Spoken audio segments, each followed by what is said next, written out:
સત્ય સનાતન વિરાટ મહારાજની ગોરધન મહારાજની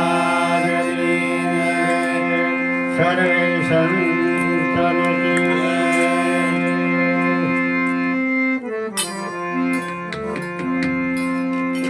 ગુંડાળા ગામની અંદર આપણે ભજન ભોજન અને સત્સંગ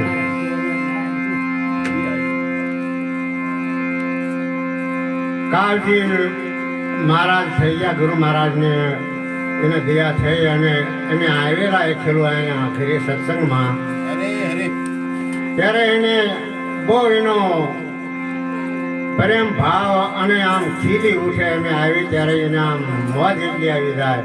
પણ એના દીકરા પ્રકાશ દેવરાજભાઈ ના દીકરા પ્રકાશ આવા સદગુરુ મહારાજની દયાથી જુગ જુગથી અનાદિથી આ વસ્તુ હાલી આવે છે પરંપરાથી. અને આ વસ્તુ સત્ય પેલા હતું, અત્યારે છે ને જે રહેશે, ભૂત ભવિષ્ય વર્તમાન ત્રણે કાળમાં સત્યનો નાશ નથી. આની વાત માર્કુંડ ઋષિએ બ્રહ્મા વિષ્ણુ મહેશને સમજાવેલી હતી કે ગુરુ મારા મહામંત્રનો મહિમા વખાણો બ્રહ્મના ભેદમાં. તો આ ગુરુનો મહિમા ગુરુ અનાદિના છે, આજકાલના નથી. રામને ગુરુ હતા વશિષ્ઠ મુનિ, કૃષ્ણને ગુરુ હતા દુર્વાસા મુનિ.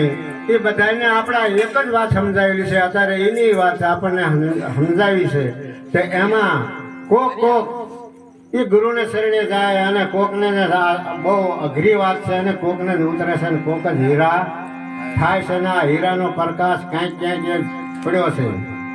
પેલા યુગમાં ઘણા સંતો આગળ થયા છે. એનો ઇતિહાસ બોલે છે કે મીરાબાઈ થઈ ગયા મેવાડની અંદર, જુનાગઢની અંદર નરસિંહ મહેતા થઈ ગયા છે, મોરબીની અંદર રાવત રણસિંહ ચીમડો કોટવાળ, આવા જેસલ તોરલ માલદી હરિશ્ચંદ્ર તારામતી, આ બધા આપણે જે ગુરુ મહારાજે જયારે અત્યારે વાત જે સમજાવે છે એની વાત આપણને સમજાવીને એની વાત એ સમજાવી અને એના અત્યારે એના નામ અમર બોલે છે. અમર એટલે નામ અમર રહેશે. દેહ તો 5 તત્વનું છે, એ તો નાશવંત છે, પણ છતાં 5 તત્વનો દેહ છે એ નાશવંત નથી. ભગવાન 5 તત્વ સૌને અંદર સૌ ભળી જાય છે, તો નાશવંત શું છે? કોઈ મરતું નથી, કોઈ જન્મતું નથી. મરવા જન્મવાનો ગુરુ મહારાજે આપણને મટાડી દીધું છે. તો આપણને જેને ખરેખરના શબ્દના બાણ વાગ્યા છે ને જેના અમુકની અંદર આરોપાર ઉતરી ગયા છે ને એના ડંકા વાગી ગયા છે. સદગુરુ વિના ભવના ફેરા મળતા નથી. સદગુરુ વિના ભવની ભ્રાંતિ તૂટતી નથી.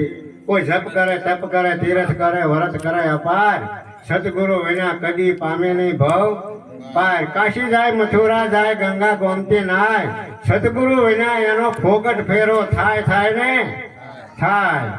કોઈ કાશી જાય, મથુરા જાય, કોઈ જાય બદ્રીને બેઠે, દાસ મોહન કહે એને સાહેબ ક્યાંથી ભેટે. સદગુરુ વિના કોઈ એને નક્કી બીજો કોઈ સાહેબ છે જ નહીં.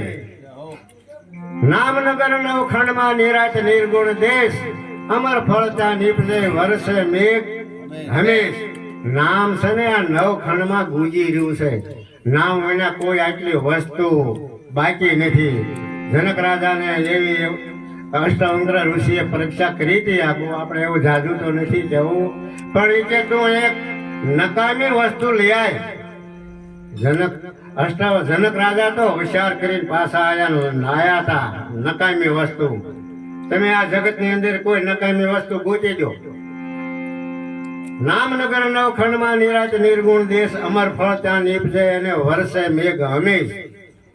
નામ છે ને નવખંડમાં ગુંજી રહ્યું છે અને નિરાત મહારાજ એમ કે છે કે નિર્ગુણ દેશ, સગુણ નહીં, નિર્ગુણ દેશ, અમર ફળ ત્યાં નીપજે અને વર્ષે મેઘ હમેશ. તો આ નિર્ગુણ દેશ એવો કયો છે અને ક્યાં અમર ફળ એટલે શું? એવું ઝાડ પૃથ્વીની માથે ક્યાં છે એના અમર ફળ નીપજે છે? કોઈ સંતોને ખબર હોય તો કહો કે આને ઝાડમાં અમર ફળ આ પૃથ્વીની અંદર કે વિશ્વની અંદર છે. તો સદગુરુએ નિરાજ મહારાજે ખોટું ન કીધું હોય, સંતોને ન સમજતા હોય, મને ન સમજાતો હોય, પણ અમર ફળ છે અને છે. તો ક્યાં છે? સદગુરુ મહારાજે ગોપીચંદ રાજા અને ભડથરી ગોરખનાથ આ બધા જે નાથે ભડથરી રાજા અને પિંગલાએ બેને અમર ફળ આપ્યું હતું કે લે પિંગલા તું અમર ફળ ખા. ભડથરીને કે તું ખા. બે વાણા તાણીમાં રહી ગયા, પણ છતાં એના નામ તો અમર બની ગયા ને. એનું નામ અમર ફળ ક્યાં નીપજે છે? કોઈ ઝાડ માથે નહીં, પાડ માથે નહીં, પૃથ્વી માથે નહીં. કોઈ વસ્તુ કે સદગુરુના શરણમાં એના મુખમાં જે છે એના શબ્દો જે જેને સદગુરુ મળ્યા ને જે જે ભક્તિ કરી અને એના નામ અત્યારે નવખંડમાં ગુંજી રહ્યા છે, પ્રગટ જ છે. આગળના સંતો થઈ ગયા એને કેટલા યુગ થઈ ગયા છે, તો એને આપણે શું હગું છે અને શું આપણે એના ગુણ ગાઈ રહ્યા છીએ? બીજા કોના ગુણ ગાઈ છે? માટે આપણે સદગુરુ મહારાજની દયા થકી આ વસ્તુ આપણને મળે છે, તે છતાં તે આપણે એને નક્કી કરી અને આપણા હૃદયની અંદર ઉતારીને આપણું નામ અમર બને.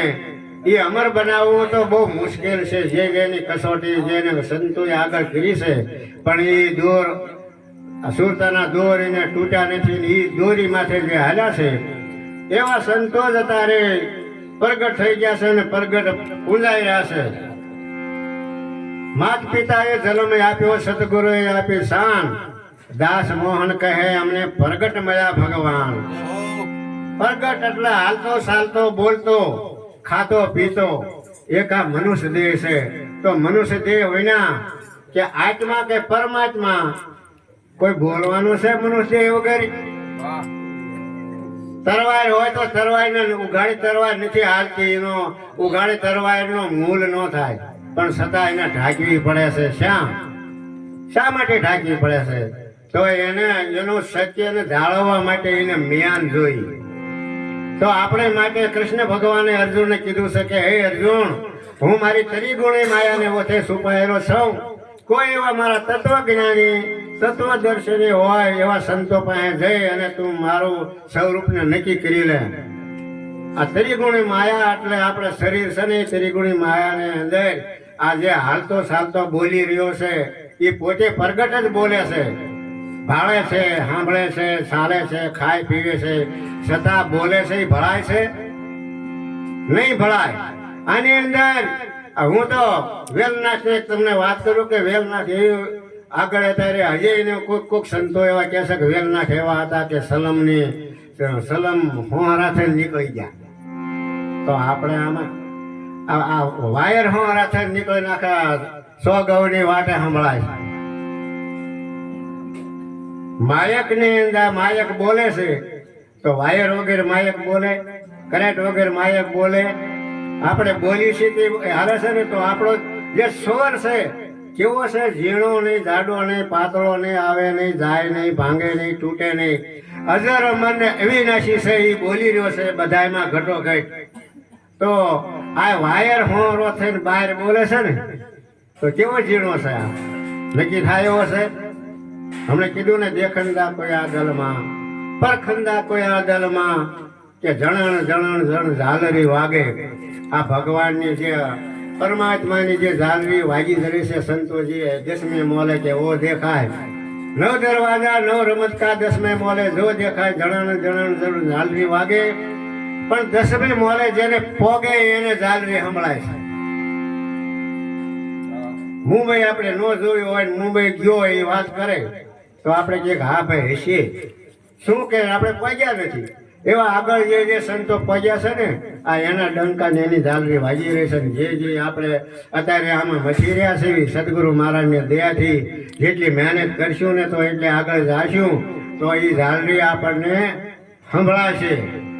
નકર આમાં સાંજ સવારે બધા રામ કૃષ્ણ ભગવાન બધા એક થઈ ગયા હતા. હાંજ સવારે ઝાલર વાગે છે જગતને જગાડવા માટે, તોય છતાં એ જાગતા નથી. આ સદગુરુ મહારાજની ઝાલરી એવી છે કે વિના દાંડીએ નોબતે વાગે, વિના દીપ જોત છે જલાય. તો આમાં ક્યાં દીવાન કોડિયાની જરૂર છે ભાઈ? જેને સૂરજ ઉગી ગયો હોય તો એને કોઈ અંધારાની જરૂર નથી, ને અંધારું ભાગી જાય છે. એમાં કઈ એને ભગાડવું પડે નહીં. લાટ થાય એટલે અંધારું વગર કીધે ભાગી જાય, એમ સદગુરુ મહારાજની દયા થાય આની અંદર. એટલે અજ્ઞાન રૂપી અંધારાને કાઢવું પડતું નથી. પણ આપણે કોઈ વસ્તુની મહેનત હોવી જોઈએ. સદગુરુ મહારાજ આપણે પીરી દેશે, પણ આપણે જમવું તો આપણે પડશે ને ભગવાન. એ આપણને મોઢામાં કોળિયા દે પેટમાં ઉતારી ન શકે, એટલે એ આપણને દઈ દે વસ્તુ. મહેનત આપણે કરવી પડે. આપણા બાપ દાદાએ ખેડ આપી હોય તો પછી આપણા બાપ દાદાનો દેહ પડી જાય પછી છેડી દેવા આવે, છેડ કરવા આવે. એમાં ગુરુ મહારાજ આપણને વસ્તુ આપે છે, પણ આપણે એને પછી તરત આપણને નિભાવવી પડે. જેટલી મરશો જેટલી આમાં ઉતરશો એટલું ગુરુ મહારાજની દયા થશે. નકર આપણે આ બધું છે ને જિંદગી આખી ફોગડ જાય છે ને જગતમાં એના આપણા અવગુણ ગાશે કે ગુરુ મહારાજના દીકરા તો કાંઈ આને કાંઈ શું જ્ઞાન છે. પણ આમાં બધાને જ્ઞાન નથી થતું. લાખો કરોડ પહેલા જ રાજા વખતે કે 5 કરોડ થયા, હરિશ્ચંદ્ર વખતે 7 કરોડ થયા, ધર્મ રાજા વખતે 9 કરોડ થયા, બળ રાજા વખતે 12 કરોડ થયા. તો કરોડ બધા એ વખતે તરી ગયા છે. કઈક હોય સંતોએ જો આવું નક્કી કરેલું હોય ને તો જ એનું નામ અમર રહે, તો જ જગતમાં આપણે એના ગુણ ગાયરા છે. તો માટે આપણે અત્યારે હાલ ગુરુ મહારાજ આપણે એની વાત સમજાવે છે. માટે આપણે દાદા નહીં પણ 5 કરોડ તો 15 કે 20 ગામમાં 5 કરોડ તરે તો બસ કહેવાય ને. હે પણ છતાં એ કોઈ નથી કે પોતે પોતાનો કરવો વિશાળ નિરખની જ નામ, અને અત્યારે બીજાનું કોઈનું કરવાનું નથી. આપણને જે ગુરુ મહારાજે પાત્રમાં પીરસ્યું હોય એમાં આપણે જમી લેવાનું છે. બીજાનું ઉડાડવાની જવાની જરૂર નથી. બીજાનું કરવા જાય તો આપણે રહી જઈએ. પણ માટે એ બધે ભક્તિ કરી ગયા ને એનું જ કરી ગયા છે, બીજાની કોઈ કરી ગયા નથી. પોતાનો વિચાર કરી રહ્યા છે કે બોલે એ બીજો નહીં છે પરમેશ્વર પોતે. અજ્ઞાની નર આંધળો ગોતે શેટે. આ બોલી રહ્યો છે કે એ છે એને તમે ઓળખી લો તો બીજી કઈ જવાની જરૂર નથી. માટે ગુરુબેન જ્ઞાન નો ઉપજે, ગુરુબેન મેટે ભેદ, ગુરુબેન સંશય નો ટળે, ભલે વાંસે 4 વેદ. અરે વેદ તો વેદ ને વાણી ભરે પાણી, સદગુરુ વિનાની શાન નો સમજાણી. તો બધું પીવામાં આવ્યું છે પાણી. એક સંતો એમ કીધા જૂના ધર્મ લ્યો જાણે, સંતો જૂના ધર્મ લ્યો જાણે. એટલે જૂનો ધર્મ કયો કે આદિ અનાદિના જે સંતો થઈ ગયા છે, જેને વાત સમજાવી છે ને એ જૂનો ધર્મ. આ જૂનો ધર્મ નથી, આ તો નિજ નવો છે. સદગુરુ મહારાજે એવો જૂનું તો છે ને, જૂના રે સમાધિના જોગી હવે જાગશે. આ જૂની સમાધિના જોગી છે એ જાગે, બીજા તો હુઈ રે રાત ને દિવસ.